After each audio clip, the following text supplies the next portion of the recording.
Once upon a dream, in a land of wonder and delight, lived a young boy named Nemo, with a spirit ever so bright. Every night, before sleep, he'd close his eyes tight, and off he'd go on an adventure, a magical flight. He'd sail the seas of slumber, in his magical bed, meeting strange creatures, some were odd and some were red. One night, he met a whale, named Nabby, so grand, with a heart as big as his ocean, as friendly as a sand. "Sail with me, Nemo," Nabby said with a grin.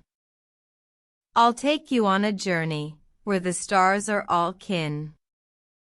They danced with the moonbeams, and laughed with the stars, singing songs and telling tales, like comets they flew across Mars. In the land of the nightmares, where shadows would play, Nemo found friends who'd protect him, come what may.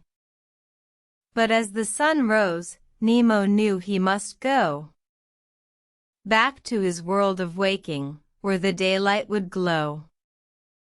He woke up with a smile, remembering the night, knowing that dreams could take him on adventures so bright. So every night, he'd dream again of the friends he'd made, and fall asleep, ready for more adventures, in the land he'd called his own, his very own shade. The end.